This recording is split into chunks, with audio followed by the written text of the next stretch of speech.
Hey, it was a transitional offseason for your team, and I know, some of the departures are obvious guys you'll miss, Marcus, Liam, KD especially.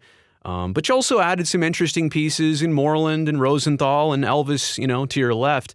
Do you see overall, when everything is all settled, all the dust is settled on this team, are you guys more similar as you were last year, or are you a more different team because of the changes? Hmm. We are similar in the fact that we are deep.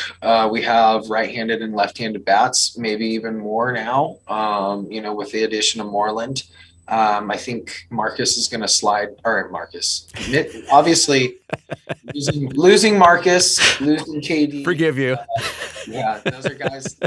Those are and Liam. Those are guys we're gonna miss. Marcus was a huge, Yeah. huge leader, huge part of this team.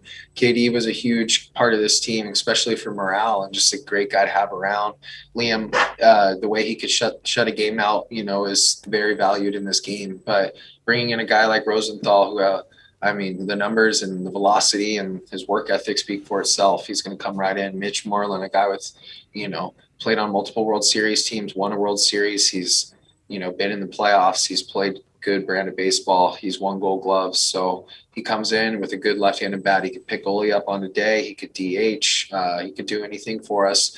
And I think Elvis is going to slide in and fill Marcus's role, quite nicely. He's a very athletic guy, still young. He's motivated. So I think that we have a lot of pieces here, and we have bringing back guys like Petit and some of those guys. That's all huge for us.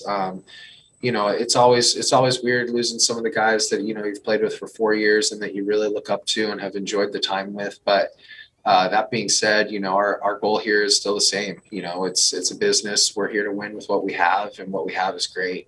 And I think that having Moreland be our DH is going to give us a little more flexibility to where, hey, look, Olson is needs a day, but he still needs to hit. Boom, he DHs. Moreland plays first, or Hmm. we have a lot of outfielders that could get a day off but DH. So I think having a flexible DH now kind of lets us float things around, guys. So I think it plays to our advantage is where we have an athletic team and guys can float in and out of positions and move around. And Pinder can pick guys up, guys can get DHs. So it gives us a little flexibility there at the DH. And I think that Elvis and Rosenthal are great replacements for what we lost, and they're going to come right in, and they're all motivated to win and hungry, and that fits well here.